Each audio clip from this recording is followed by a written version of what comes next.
What is going on, Summit Chasers, and welcome to another episode of the Summit Chasers podcast. Now, we are very honored to have Katarina Polonska join us this week. Now, she is a high-performance executive relationship coach, and this is a special one for us at Summit Chasers. Now, we got to cover the importance of focusing on your own happiness and relationships while being a high performer. Now, whether that's in business, in sports, or life itself, but also how to do this for others, what it means to be a leader, and your role that your subconscious mind plays in your success. And Katarina actually gives a great explanation of what your subconscious mind actually is, which would be nice to know. It's an amazing episode with an absolutely amazing person. So sit back, get your notebooks out, grab maybe a peach green tea and a chicken pot pie, and enjoy the show. Katarina, very good to have you on the show. How are you doing? I'm good. I'm excited to be here. Beautiful. We're excited to have you. So you're a relationship coach and a gender dynamic scientist, correct? Mm-hmm. Specifically, you work with executives. Yes. Yeah. Executives and entrepreneurs, and anyone who's kind of a high achiever and climbing that ladder in life, chasing the summits of life. I love it. It. Thank you for that plug, first of all. So tell us, and we talked about this a little bit when we were a few weeks ago. We talked about when we were kind of talking about being on the show. But how did you get into this specifically? Because it is so niche and it is very needed too. So what was kind of the story of how you came into this field? Yeah, entirely accidentally. I never, if someone had told me 5 years ago that I'd be doing this, I think that they'd lost the plot. So there's kind of like a 3-pronged reason to how I ended up here. The easiest one to explain is academic. And by academic, what I mean is I've always been interested in love. Like literally, if I look back at all of my literature, all of my studies, even my undergrad and my master's thesis, when I look at it, I'm like, I was looking at love. I was looking at relationships. I was always really curious about it. And specifically looking at the relationships between masculine and feminine energies and kind of what are the different gender dynamics that play out there and what are the different types of love that we can see across humanity. And I'm really exploring all of that. One of my favorite books is Written on the Body by Jeanette Winterson, which is a genderless narrator and the universal experience of love. So I've always been fascinated by that. And then I did gender at Oxford and studied masculinity. That was kind of my speciality. And looking at what are the limitations of traditional models of masculinity and what is healthy, integrated, conscious masculinity. So really interesting stuff. And obviously kind of related to the field of love from a self-love and relational perspective. And then professionally, I didn't start out in this way, though I did do my first coaching qualification when I was 17. Very random, but my father's a coach, executive coach. And when I was going through kind of my teenage troublesome era, instead of paying for therapy or getting me traditional help, Dad was like, I'm just going to pay for you to become a coach and coach yourself out of this. And so he did. And and back then it was like the NLP coaching was really trendy. So I did my NLP certification, which was incredibly powerful, like really powerful to learn to work with the unconscious mind and reprogram it. So really got value out of that. And then I went on and did my normal career. But eventually I kind of moved back into behavioral science, so moved back into psychology as an organizational, for an organizational development company. And then that slowly kind of moved me closer and closer back into coaching as companies started doing more coaching, and I worked for a big coaching company. And then I decided to quit, do a sabbatical, train to become a coach myself. Didn't think anything of it. It's kind of like I'll do this as a hobby. And then I began coaching executives, kind of people in my network, and slowly but surely began to, first of all, enjoy it. And second of all, notice the same common themes. I noticed there was a lot of loneliness, a lot of anxiety, and a lot of, kind of like depression around relationships. And I was working specifically with people in my peer group. So when I started out, I tapped into the Oxford network. I was working with a lot of PhDs, a lot of founders, and it was the same kind of themes. And as I began to drill down deeper into that, people began to open up, and I was like, oh, these people are actually like really lonely. And a lot of them are single, or their marriages aren't working out, whether because they're building a startup and they're too busy, or they just don't have the relational skills because they've been so busy producing and creating and working. And then the final prong is on a personal level. I was previously engaged, and that was a massive eye-opener for me, because I think I went into that engagement kind of naively thinking, how hard can a relationship be? Once you get engaged, everything's fine. You arrive. You arrive. And how wrong I was, because it was completely the wrong person. We were wrong for each other. And it really brought up all of my baggage, and the whole thing was a disaster. And that also opened my eyes to, okay, so it's not that simple. It's not that you spend your 20s building a career and then in your 30s you decide to find a partner and, it's done. It's actually something you have to be very intentional about and you have to work at. So after a lot of marital counseling with him, and I called off that engagement, I did a lot of work on myself, like tons of work. Really, I was working in behavioral science. I had a lot of coaching benefits for the company that I was at. I also had, I hate to say it, but I had a good salary there, so I could afford a lot of their support. And I really just threw myself into applying. Like, I'd already been doing a lot of relationship coaching and a lot of working with a lot of coaches over the past decade. But this time I really applied it and embodied everything that I actually was learning. And I worked with some of the best folks out there. And 11 months into that, I met my husband, realized that, okay, this is a lot better of a relationship than what I had before. And then, they all kind of came together, and long story short, here I am. And here you are. I love it.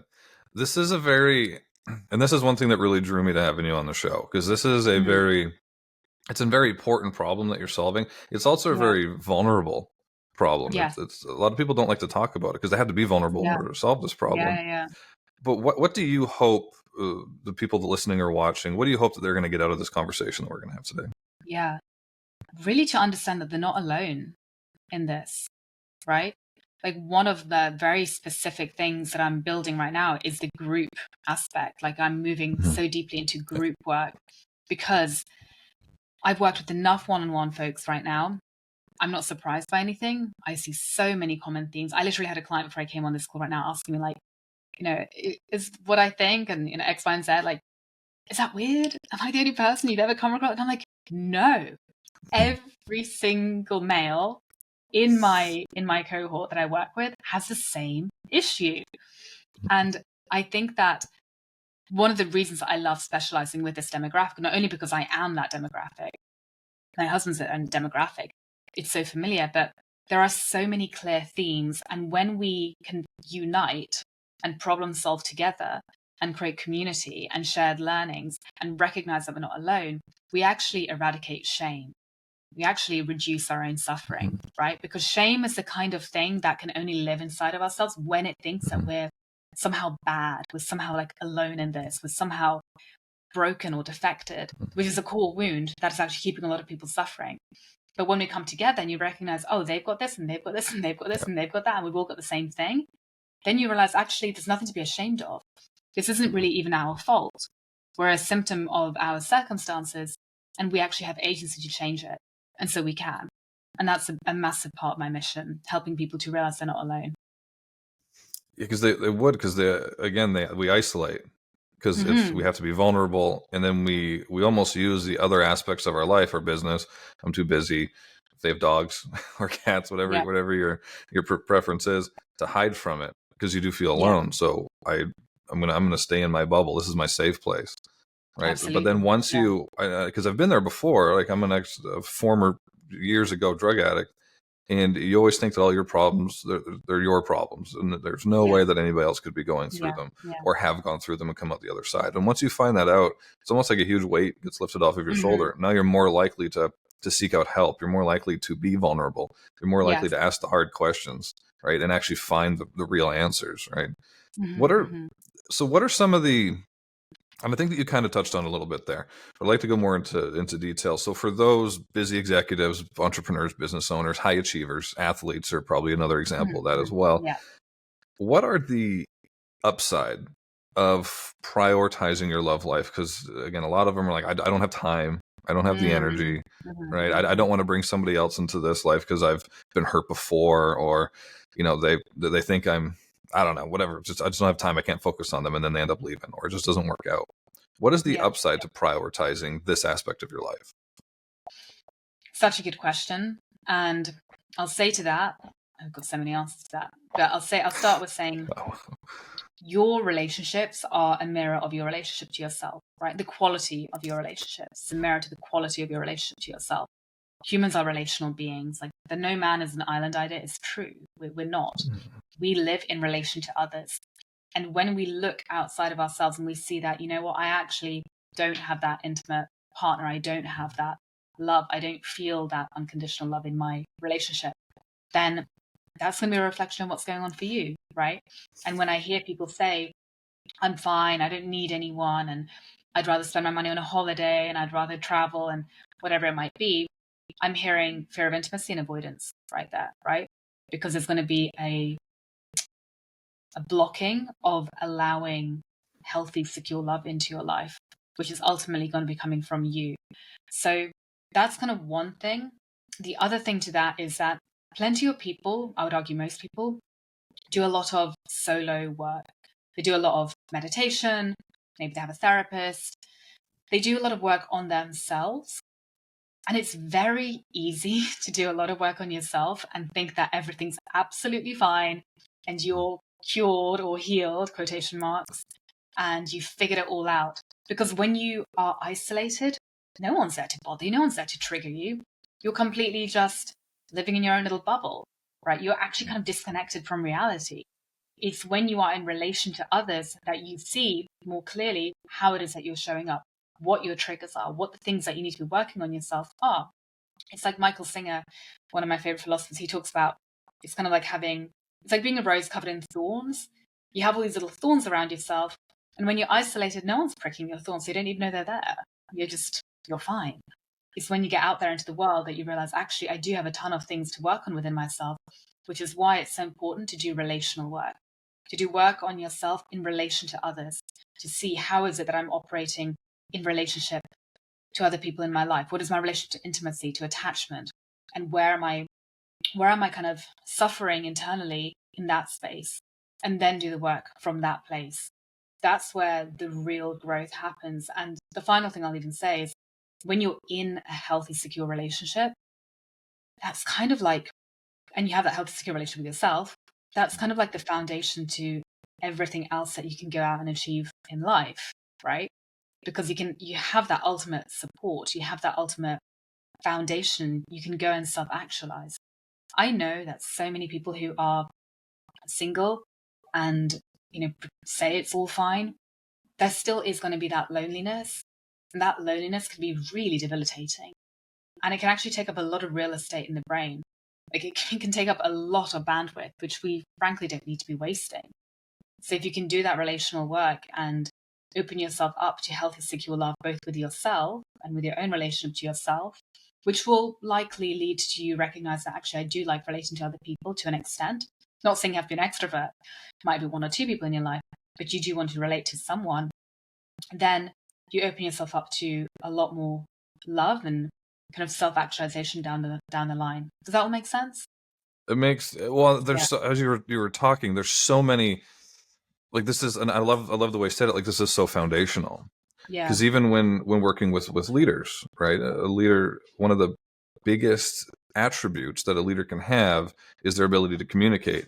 And in order to effectively communicate, you have to be so aware of your surroundings, and you can't flex or work that muscle unless you are doing relational work, like you said, when you're other people, right? And you have to be aware of, we say like communicating in the third or the fourth, right? You're kind of communicating and you're seeing things from the outside. So I'm communicating with this person. How is my posture? How is the way I'm talking? How is my tone? How is it affecting that person? And then, like you can't do that if you're doing all this solo work, right? And again, you're hiding. It's avoidance, right? I thought that was absolutely brilliant. So what's been kind of the biggest difference then you would see in somebody, so that they come to you, they're a high performer, right? At least they think they think they're a high performer. They come to you and they want to prioritize this relational work. What's the biggest difference or improvement that you see in them when they come to you to when they start to realize that awareness, this awareness, and then they start to work on this aspect of their communication skills, I guess.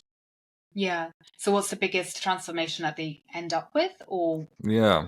Like what's the biggest what's the biggest difference they see, or the biggest, like, the light bulb went off, like, oh, this is yeah. So I call it it's so corny, but I call it that they become successfully in love.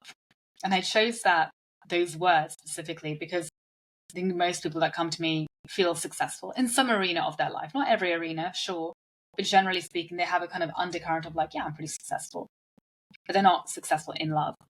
And you can be that. You can be successfully in love with yourself, with your life, and ideally with a partner, right? And so throughout the journey of transformation that we do together, it really is about becoming all of those three things. Now, I'm not a matchmaker. I don't guarantee at all that you're going to find someone within the 3 to 6 months of working together. But I will say that so many of my clients do meet someone incredible. I literally had a client this morning who was like, I'm off to meet my life partner. And, it's like we're halfway through the program and he's already met someone and he's calling her his life partner because he's so sure about it. That's pretty cool. But that's not a guarantee. But it's more about, you become successfully in love with who you are at your core. Because when we think about the three phases of the program that take people through, phase one, the liberation, is all about freeing yourself from the pain of the past.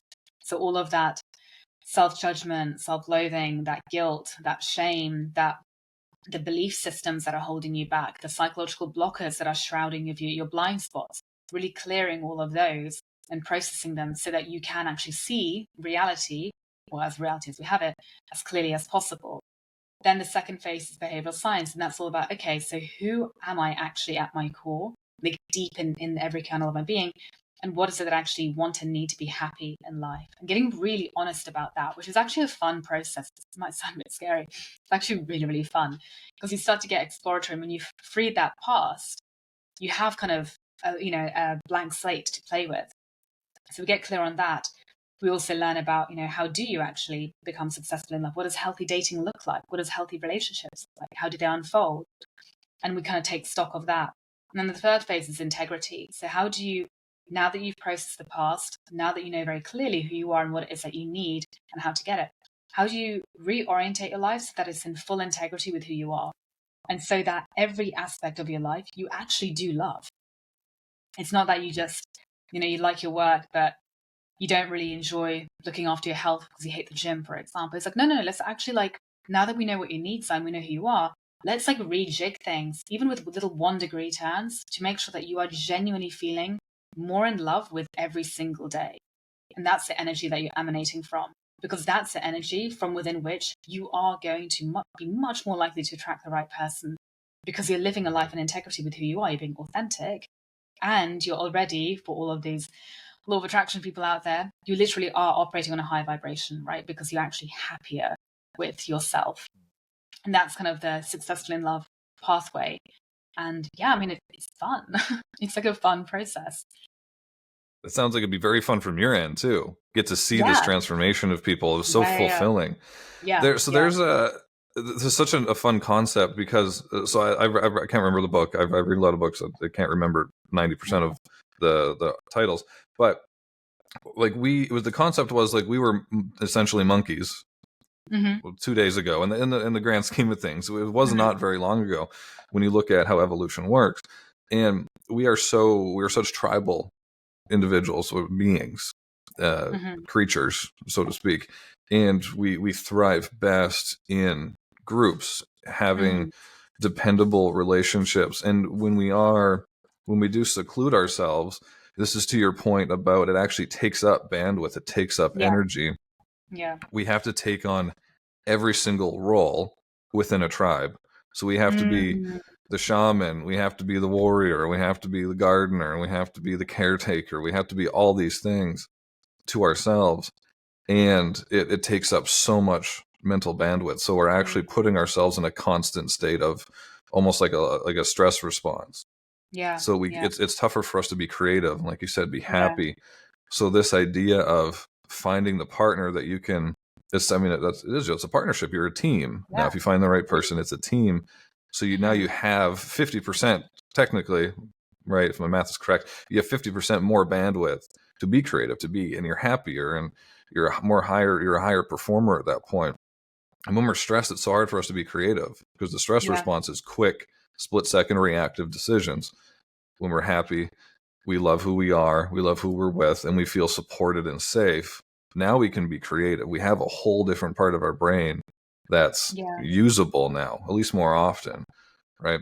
But in order to get to that point, that's a difficult road for some, because now we're asking questions that maybe we don't want to know the answers to, or we've never even had to ask before. So when you're working with people, what are some of the biggest roadblocks that you kind of come up against? You know, I've tried this and I feel like I've put myself out there, but X keeps happening, or Y just keeps getting in the way. What is X and Y? Yeah, such a great question. And I love that analogy. I didn't even know that about the monkey theory. Like, Yeah. it's super interesting. It makes sense, right? It completely makes sense. Being on your own out there is hard. It's really hard. Yeah, so I actually think one of the biggest roadblocks that I run into, because I'm working with people who are typically kind of, you know, they're older than 30, like on average 35 plus. My average customer is actually probably like more in their 40s. And by that point, that beautiful optimism has kind of faded from life a little bit. And I often hear this kind of like very discouraged sense of, you know, well, I tried a bit of therapy, I tried counseling, and it didn't work for me. It didn't really get me any outcomes. I've read some books, I've listened to some podcasts, and nothing's really worked. Why would this work? And that's where my work's cut out, to really kind of help them understand why that stuff hasn't worked before. 9 times out of 10, that stuff hasn't worked before because the tools and techniques that are being used aren't really geared at actually creating long-lasting change. We know that long-lasting change, you have to engage the unconscious or the subconscious mind, whatever you want to call it. You have to engage. It operates 97% of what we do. If you're not engaging it, then you're really only working with that 3% conscious mind, which is not strong enough to override your kind of more autopilot responses, right? Your kind of quote unquote self-sabotage. And so if we're just doing talk therapy, if we're just doing a bit of CBT, you're not going to get that change long term. You have to engage the subconscious mind. And that's really what my program's geared about. It's something I'm super passionate about. And so that's kind of part of the work there. And then recognize that when you do that, when you have the right tools and techniques, you can change faster than you think. Like genuinely, like one of my greatest success stories is a guy who's like in his late 50s. And, you know, he went on to find love faster than he could even, he was actually trying not to find love whilst working with me. He was trying to avoid it. And, but he was so disciplined. He was so good with the practices and went all in, even though he was very skeptical at the beginning. And he was like, am I too old to change? But he went all in, and he kept telling me, he was like, I'm having breakthroughs every single week. This stuff really works. And it does. You just have to be willing to try it and try something outside of the kind of talk therapy. That's probably one of the biggest blocks. And then I'll just say quickly, the other block that or kind of the other struggle that I see a lot of is worrying that that they're kind of like too broken, or there's something too wrong with them, or that they're like too damaged, whatever the language might be, and feeling kind of, again, disheartened by that. And that's all about like, no, again, every single person that I work with has some core wounds. They might be different to yours, but everyone's got them. It doesn't really mean anything about you. It just means that there's been some wounding and some childhood conditioning that is now acting out on autopilot. We're going to change that. But that's all it is. You know, we know that the brain, we can create new neural pathways very quickly. Like within 3 months, you can not rewiring the brain's not a thing, but you can create new neural pathways, right? So I want people to kind of believe that they can change. They can, faster than they think. Well, that's the great thing about being human, right? That's one of the big things that separates us from the animals. We don't need thousands of years of evolution to change. Yeah, right. Absolutely. We have the ability to be intentional about things and to put systems in place to change and to recognize these things. To the way you're kind of describing that, what people think that they're too broken, or there's something gets in the way, and sometimes they can't quite put their finger on it. We call that like there's probably a million different names for it, like the default doom loop, right? Yes. So we know that we want something, and then we go to try to get it, and then sometimes we get really close, or things get a little bit difficult, and then something happens where we call it self-sabotage or, Mhm. pivoting.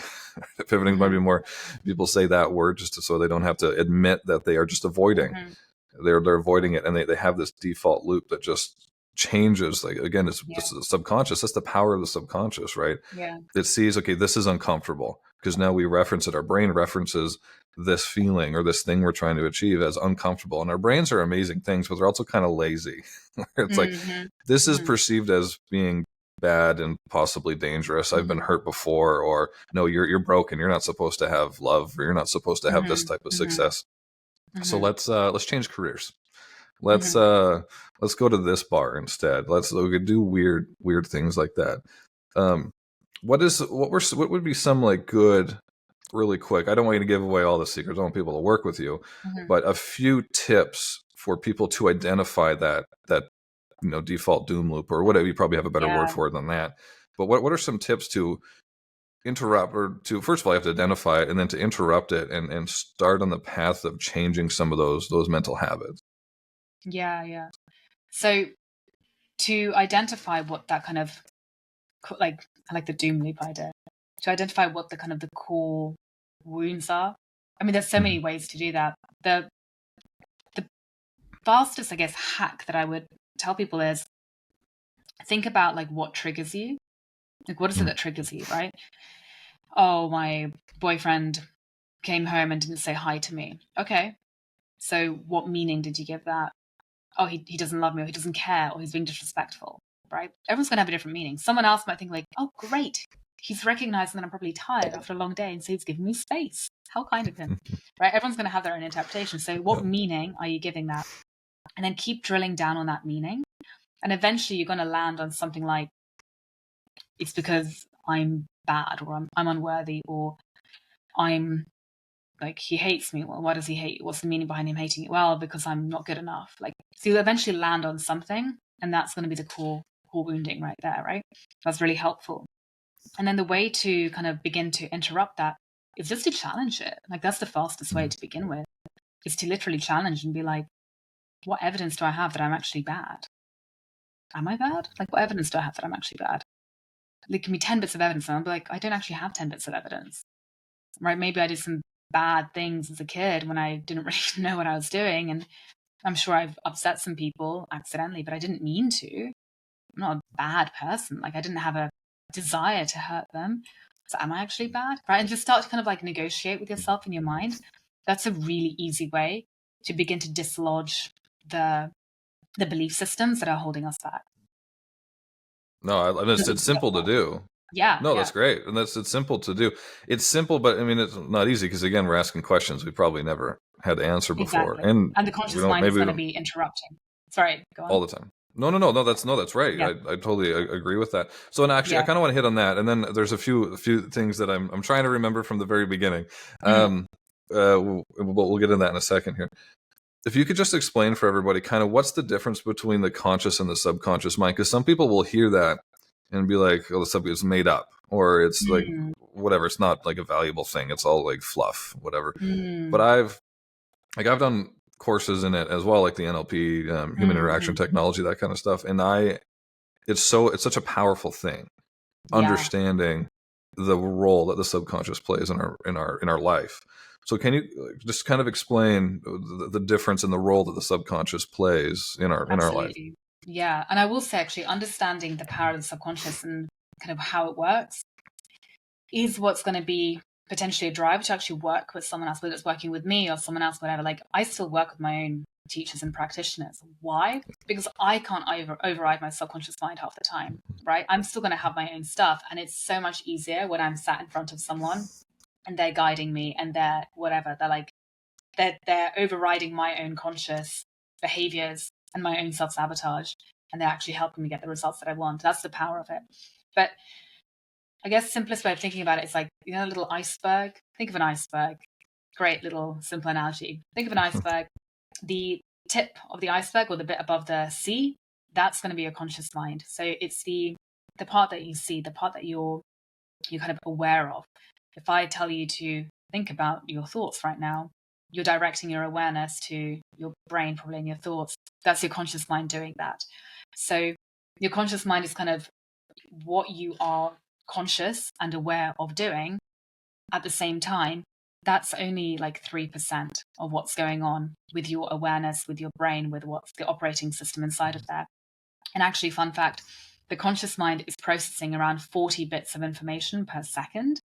The subconscious mind is processing like a billion, a billion bits of information per second. Yeah. And the subconscious mind is everything beneath the sea level. So it's kind of beneath the water. And it's that massive, huge, like mysterious mass of ice that you don't even see, you don't even aware of it. And that is where all of your operating mechanisms live. So the fact that, you're listening to this right now, you're not thinking, make my ears listen, right? Like your ears are already listening. They're already being directed to listen. You're not telling yourself like heart beat, like take air in. Like you're not directing your body. That's all happening on autopilot. That is the subconscious mind doing it. You're also probably, depending on where you are, if you're in the car driving, you're probably not thinking, take a left turn here and then you take a right turn here and remember to stay within the lines and don't veer off into the other side of the road. Like you're already doing a lot of this stuff on autopilot because the subconscious mind knows what it's doing. It's been trained, it's learned it. The neural pathways are kind of very ingrained there. So the subconscious mind is doing literally a billion things every second, and you don't really have any control over it, which is exactly why when someone says, I'm giving up sugar, I'm never going to consume sugar again, I never want to eat sugar again, I'm going to lose weight. And then maybe day one, they're fine. But then by day two, they notice that they're kind of creeping back in and they're sneaking cookies behind the fridge door or whatever it might be. It's because the subconscious mind is going to be driving automatic behaviors that it's used to. The other really cool thing about the subconscious mind is that it's a need-meeting machine. So it always wants to get your needs met. Pretty much everything that's going on subconsciously is your attempt to get your needs met. So with that analogy, with the sugar, for example, there's going to be a subconscious association around the sugar. It might be that sugar is comforting, sugar is love, sugar is fuel, sugar gives me energy, sugar makes me feel good, sugar gives me a hormonal high, whatever it might be.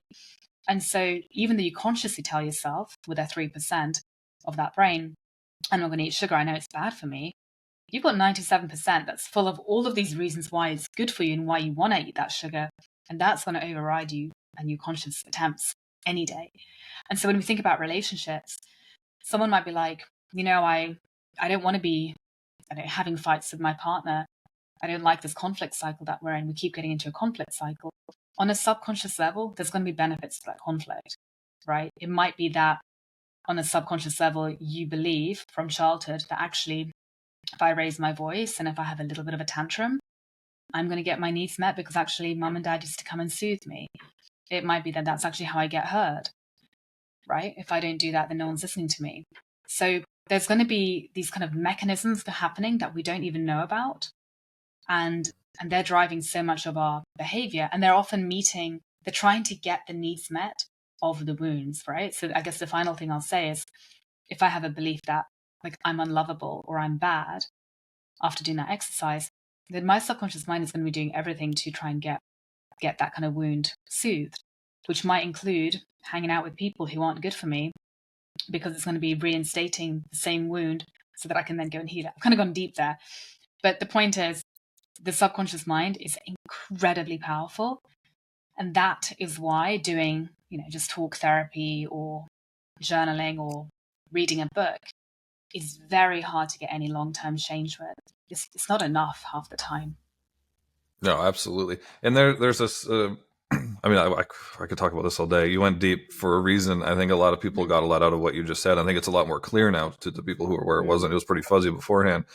But the subconscious mind, it's if we have failed, if we had bad relationships in the past, and then we that's where the default doom loop comes in. It's like, okay, I've had bad relationships in the past, therefore any relationship is now bad.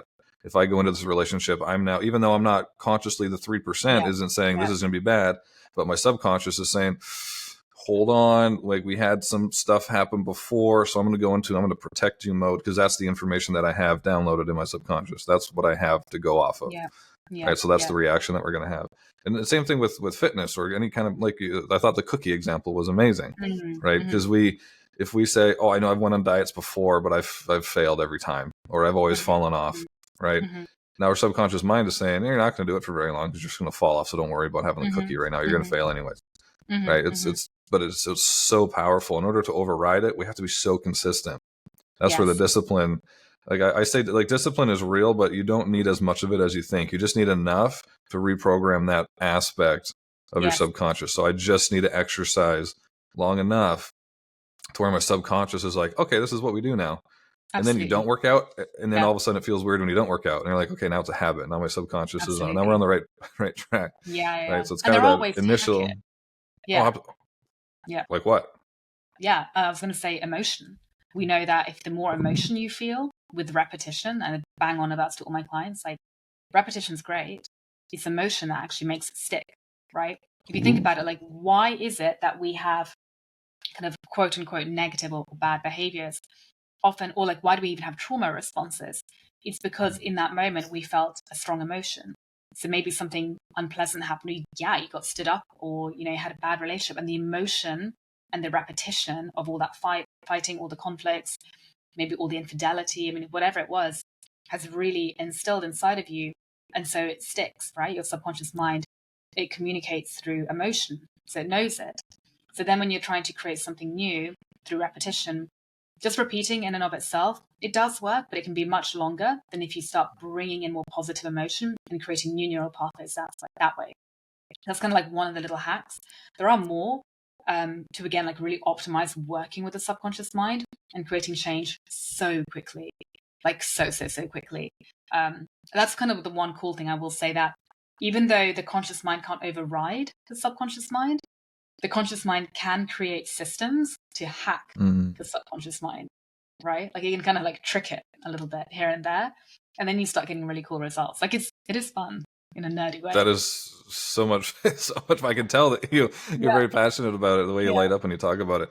I love that hack, and I think that people can focus on that. So bringing positive emotion. It's almost like when you're teaching a dog how to do tricks. Like positive, give it a treat. Like you sat down, good job. You stayed, good job. Here's the treat. Exactly. So you're bringing in those positive emotions, and then they reference sitting down and listening to you with the positive emotion of getting a treat. I love that. So there's one thing at the beginning I wanted to be able to touch on this, even if it's just a little bit. But we talked about like a masculinity, and there's one thing that we really, I don't want to say harp on, but we really drive the importance of with our clients, being entrepreneurs, business owners, executives as well, is the importance of the people that kind of in your core circle in your business, your key players in your business, the importance of thought diversity, of not having a bunch of clones, 80% clones of you, right? And that's why I love kind of the dynamics between the masculine and the feminine. So can you, before we get into that, what's kind of, you mentioned like the positive or healthy masculinity and unhealthy masculinity. What's like the main differences between those two? And I know that there's some that are going to be obvious, but maybe what are some of the more unobvious differences? Yeah, that's a really, really good question. And I think the simplest way of positioning it is like, if we think about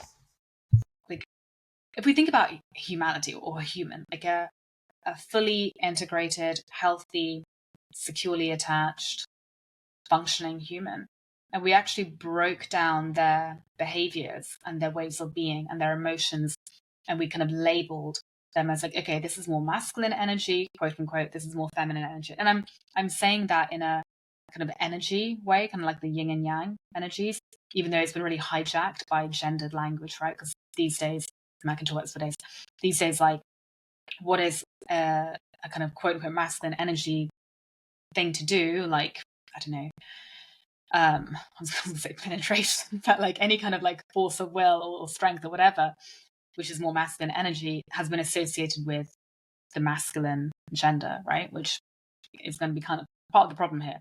So if we broke down a healthy, secure individual and we were to look at all of their behaviors and look at how they are, we would notice that actually they're a pretty integrated balance of both feminine and masculine energies, right? They are capable of having the masculine practices, of having the kind of the discipline and the structure and the force and productivity and blah, blah, blah. They have also the feminine capabilities of like feeling, of emotion, being soft and being fluid and being kind of more full of more expression, etc. That's going to be a healthy integrated human. Now, when we think about the toxic masculine identity and even the toxic feminine identity, that's when these energies have been associated so much to their gender and then taken to this kind of like very extreme caricature version where actually the full humanity has been kind of stripped away. And rather than being a fully integrated human, it's more of you just get the masculine energies and you just get the feminine energies. And that we associate with your gender and with your gender. And so now the masculine man is only masculine qualities. He has no integrated feminine in him at all. And then you have all of these quote unquote masculine energy things, but you don't have any of the balance to it. And so when we think about what that looks like in real life, that looks like someone who's kind of hyper masculine or macho, and the only emotion that they can really feel comfortable with is like anger, right?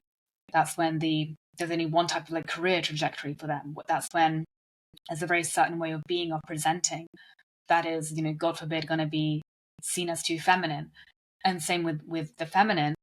If you strip out any of the masculine energy and you just have this very extreme caricature of like the gendered feminine, then you have something that's actually pretty toxic, because often there is no structure, discipline, authority, productivity. It's just this kind of very like almost passive energy, right? That's actually when you do see a lot of women becoming very dependent on men because they think that they're being in their feminine, but actually they're really robbing themselves of half of their humanity.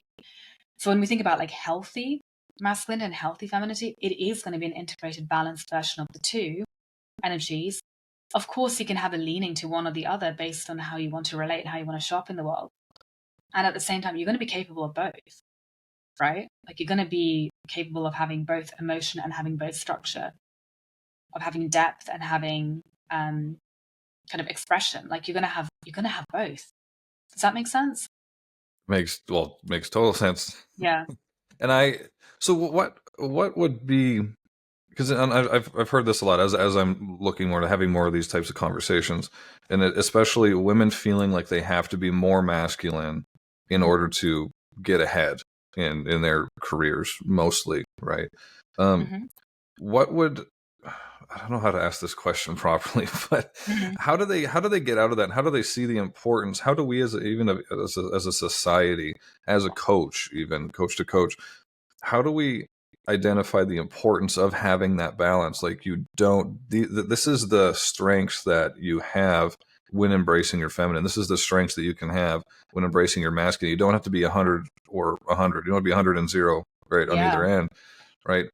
How do we get to that point? How do we create that environment in our businesses, on our teams, where it's okay to have, well, you need to have both to be innately successful. You don't have to be this raw, guns ablazing masculine energy, right, to get ahead, right? There's strengths on both sides. Yeah, that's a good question. And it is rooted on a deeper level down to the fact that most of the feminine energy qualities we have associated with the female, with women. And we know from kind of patriarchy, from just like the history of the world, that these qualities have been valued less in the kind of professional, external, public spheres, right? They're kind of more private spheres, places. Because if you look at like the domestic space, yeah, absolutely, the feminine qualities are the things that are valorized over there. And so it's going to come down to that kind of political history and rewriting that narrative and actually celebrating those more feminine energy qualities in the public sphere, which really, if we had more of, I mean, there would be less war, there would be more compassion in the world, right? There would be so much more collaboration and probably creativity and probably just a more supportive atmosphere. So there are so many merits to it. And yeah, I mean, I would argue that it really starts with redefining the value that we place on these energetic qualities, right?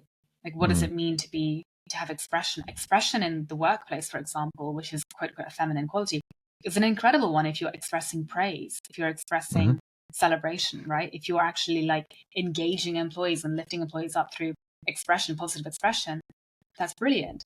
Positive emotion can have tons of value again, if we think about employee engagement and whatever it might be that you're solving for there, psychological safety and inclusion, these are quote unquote kind of more feminine energies, but they're kind of a non-negotiable if you want to have retention. So it's about rewriting the value, I would say, which is a big, political, long-winded process. But I think chipping away at it bit by bit, we'll hopefully get there at some point. Yeah, it's interesting. Like if you look at the history of humans, and again, it wasn't that long ago, really, when to think of all the statues that are up, think of all the stories that have been told, think of who was glorified for thousands of years. It was the male warrior, right? And they did that so that we were more likely to sacrifice our lives for the whatever it was, right? And then that just stuck around forever. So but that's not the case anymore. At least it shouldn't be the case anymore. Like that's not what should be glorified anymore. It should be the ability to do both. Like we need that thought diversity. We need that diversity. We need that energy, especially when we're leading these days. Like we need to be able to have compassion, empathy. We need to be able to pat people on the back and say, good job, or pat people on the back and say, there's a better way to do things. Right. It's kind of we almost see like we need more tools in our toolbox. Like we keep using the hammer. We keep using the hammer over and over again. It's like you got lots of other tools, man. Like you can pull some other things out. So when you're working, because you obviously did executive coaching, what was kind of the when you were working with these teams, and when you were looking at their team, how many of them kind of had that, or maybe the lack of that thought diversity? Whereas, okay, I'm only going to hire people who think like me. And then if you're a leader who notices that you have a team like that, how do you make that adjustment to, okay, I need people that can challenge me in different ways? Where do you start to kind of, once you identify that, to start to kind of move towards a more thought diverse team and decision-making process? Yeah, absolutely. I think two things really, both have been kind of done to death, but they're still really underdone and not done well. One is to just understand how the brain works and how we have our own unconscious biases. And there's been tons of unconscious bias awareness training and blah, blah, blah. That's not really that effective. Like we know that unconscious bias awareness training doesn't really work. What we need to be doing is recognizing that we have unconscious biases and then finding ways to kind of hack them.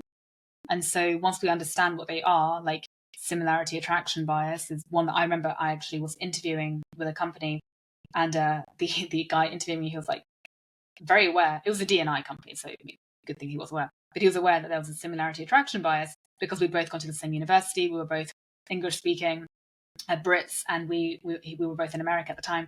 And so he was like, I need to stop interviewing you and actually hand you over to someone else to create more diversity, because my bias is obviously going to be, I want to have a cat on the team, we're alike.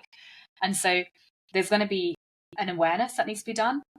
And then also strategies to kind of hack it and create more diversity of thought. And then the second piece is going to be just to understand, and this is where I get very data driven, but understand the value of diverse thinking, right? Whenever I've tried to convince a company that's typically like a lot of white males, for example, on the value of diversity, I just bring it down to economics. There is so much data out there that shows, McKinsey have done incredible studies on this, that the more diverse the team, the greater the innovation, the higher the revenues, the higher the profits, the more investors want to invest, and blah, blah, blah, blah, blah, the faster the rate of growth. Plus, we know that not even millennials, but the younger generations have an expectation of diversity. So if you don't have diversity, you kind of aren't going to have the best employees at this point. So if you want to grow and actually survive in the current ecosystem, you have to have diversity, right? Mm-hmm. Diversity isn't in and of itself enough either, because you need to have inclusion. If you have just a load of people being diverse and dotted around all over the place, they're not going to feel necessarily psychologically safe if they're kind of standing out on their own. You need to have a sense of inclusion and kind of a common thread of we're all unique and different, and at the same time we all belong here together. We're all part of this bigger picture, right? Whatever the company mission might be or the purpose, whatever it is, but we all belong together as diverse voices with a lot of individual value. Yeah. Yeah, I think, not to get too big picture, but it really starts with being a company being for the mission. Yes. Like we will do what we need to do to accomplish the mission. And a lot of that is we need to have people that think differently. I want people on my team that are going to challenge me differently. Yeah. than this person would challenge me. I want people that are going to think differently than me. Yeah. Because if I had a bunch of people on my team that thought like me, like we would just keep rowing in the same direction and be blind to 90% of all the possibilities out there. And so how would you, and maybe it's just like a constant kind of, again, intentionally looking at, okay, this is what we're missing. This is some leaks and opportunities. This is where we can fill it in. But how do you, once you identify it, how are you going to constantly check, okay, do we have somebody who can challenge us here? Do we have somebody who can challenge us here? Oh, we have a gap here. How do you kind of create those mechanisms on teams? Yeah, that's a really good question.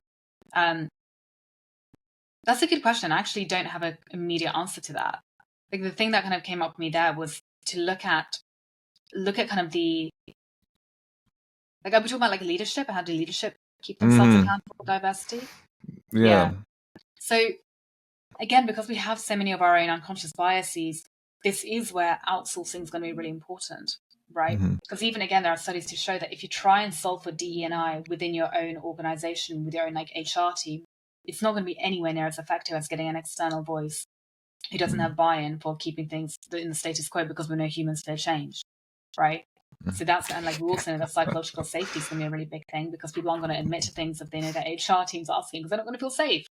So you kind of need to have that external voice. So when it comes to keeping ourselves accountable as leaders, I would argue it really is about just kind of delegating that out and recognize that, like, we're going to take an audit from time to time. We're going to keep doing this service. We're going to get like third-party providers to come in and help us stay on track, whether that's through doing focus groups with the teams and getting kind of like unbiased, unfiltered, psychologically safe feedback. Right? I remember working with one company who they were losing their employees, and they couldn't figure out why they were losing their employees. And the C-suite were like, everything's fine, we don't understand. And eventually, when we kind of began to drill down into it, it was a lack of psychological safety. The employees didn't feel safe to actually speak up. And so the innovation was tanking and people were just leaving in droves. And again, they would never have thought that, because the C-suite were like, well, what's wrong with us?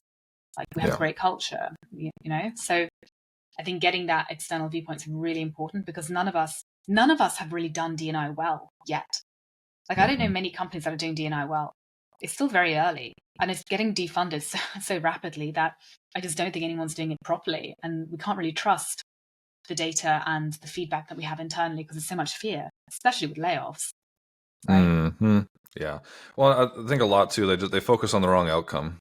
Yeah. Right. Like there's a concept. It's 1/3 of the hedgehog concept, which being aware of what drives your economic engine, and that's what. Again, if I'm going to focus on, okay, I'm going to have diversity for the sake of having diversity, that's not the outcome I'm looking for. The outcome is success, and be able to build, opportunities for people on our teams, and build opportunities for the people in our community, and put a great product or service out there and solve whatever problem that you want to solve. It's not just to have more of XYZ around the table. The goal is to have thought diverse people on my team that are going to challenge us in as many ways as possible, with all having the same goal in mind going forward. So, if that's the goal, if that's the outcome we're focusing on, I think we're more likely to have a better outcome. Absolutely. Right? But I think we focus on like these vanity metrics. They're driving us. They're driving all of us nuts. But there's one more thing I want to hit on, and I really appreciate you going so long with me today, Katarina. We're getting so much out of this, so much fun. But it's the concept around coaching. Yeah. So and I think that we brought this up a little bit when we had talked a few weeks ago, but everybody can say that they're a coach now. Like they read a book, and their cats and their dogs, and yeah, exactly. They manage for a month, and all of a sudden they have a course out there on how to manage people. And so the term coach it's getting kind of muddied a little bit. But you're in a space where you have to be an amazing coach. And I think coaches in general, they are so important for innovation, for people, for the success of companies, for the success of our communities and our countries. Are really, I mean, I think having good mentors, having people that can lead leaders, right? I mean, and that's part of that is being a great coach. What would be like what would you say would be like the most important attribute a good coach like yourself should have and should focus on? Really good question. And the first one that actually came to my mind is not something I thought I would say, but I do think it's an important one. Though I don't know if it's the most important. But I will say self-awareness. And that's important because I think if you don't have self-awareness as a coach, you can lead so many clients astray and bark up so many wrong trees, right? Because if you come in thinking, for example, if I came in thinking I'm the best coach in the world and I don't need to do any more practice, I don't need to do any more personal growth, I have the answer. And in fact, I know exactly what every client needs. And I started being very directive. That's incredibly toxic, right? That's incredibly unhealthy. That's not even coaching. So I think having really good self-awareness and also being able to reflect on what they notice within every coaching session, right? So kind of being able to read between the lines, which requires an element of self-awareness and discernment of, am I reading this correctly? And then I'm not a silver bullet, so I'm going to ask them to check that I'm even reading the situation correctly. So that, which I guess comes down to a bit of humility, ultimately, right? It's kind of understanding that people are complex creatures, and even with me, like I have a methodology, I have a system, I take people through it. It's going to be, and yeah, there are patterns to everyone. Everyone's still going to be unique. Everyone's still going to have their own nuances. Everyone's still going to have their own unique kind of schema of how they see the world. That needs to be accounted for. So yeah, I think humility and self-awareness. No, that's beautiful. I mean, the best coaches are also the best students. They're students first. Yeah, absolutely. And then realizing that, right? No, that's a beautiful advice. I love it. Yeah. But we're getting to the end of this. And again, I so appreciate this conversation. It was enlightening for me and absolutely for everybody listening and watching. Mm-hmm. So I have a question that I ask everybody at the end of these. But for you, Katarina, what is the next summit that you are chasing? Yeah. Next summit I'm chasing is really growing my group work. And my goal is really to kind of, right now the group is tiny and I've built this curriculum with so much love and the feedback is exceptional. Like I will say the group feedback is like, oh, you know, everyone's raving about how brilliant the curriculum is, how rich it is, how many insights. And actually I think I might have even created too much to the point that I'm like, oof, high achiever here. There's like well over 50 hours of content that I've recorded there that people are kind of working through. And then we have our weekly group sessions. And anyhow, it's an incredible space. And I want to grow it for the sake of like creating more client outcomes, but also getting more people help and creating more awareness of the different patterns, like really understanding what is it that people keep repeatedly struggling with and creating even more better solutions for them, if that makes sense. So kind of like you said, like I'm a student, I'm a teacher, but I'm a student too. And after every single group session, you know, a client, like I had a group session yesterday, a client mentioned something and I immediately thought like, oh, I have this really brilliant tool that I didn't put into my curriculum because I didn't even occur to me, but now they brought it up. So I spent half an hour after that session recording that tool and uploading and, you know, plugging it into the curriculum. So kind of really fleshing it out. And the summit I'm chasing is really, can I make this the best relationship program in the world is my mission. But truly, like I want it to be the most fulsome, comprehensive program that people can kind of dip into, whether they're single or they're married, and get answers, get videos, get tools, get techniques, and have a chronological order and a method through within which to move through that makes sense, that uses the subconscious mind and gets you the results really quickly. And then they have that community space. Yeah, I like to be comprehensive. So that's my mission, my summit. And I have the utmost confidence, and I mean this honestly, that you are the one to do it. So I can't wait to see you do that. And I might pop in there myself. Yeah. So I think that would be great. But I really appreciate this, Katarina. Where can everybody find you? Plug away, take 30 seconds, even take a minute. Where can people find you? And do you have any other webinars or anything else coming up? Yeah, absolutely. It's so simple. So my name's Katarina Polonska, and you can find me on www.katarinapolonska.com, Instagram at Katarina Polonska. LinkedIn is a bit of an anomaly. I'm Katarina Polonski on there with a Y, weirdest European thing there. And yeah, they're the best ways to reach me for sure. So either you DM me on Instagram or find me on LinkedIn, or even drop me an email, info@katarinapolonska.com. In terms of webinars or anything, I have a free training which walks everyone through the behavioral science of attraction, which is my methodology, how it works, why it works, and then dives into two of the key core components, the behavioral science piece and the needs piece. It's actually a very rich training. Again, another comprehensive thing that I pulled out, and I recorded it live, but I've recorded it, so you can watch that online. It's well worth your time for sure if you want to get stuck in. Amazing. And we will link all of that below as usual. Again, thank you so much, Katarina. This was an absolutely amazing conversation. So many people are going to get so much out of this. But until next time, everybody, keep chasing your next summit.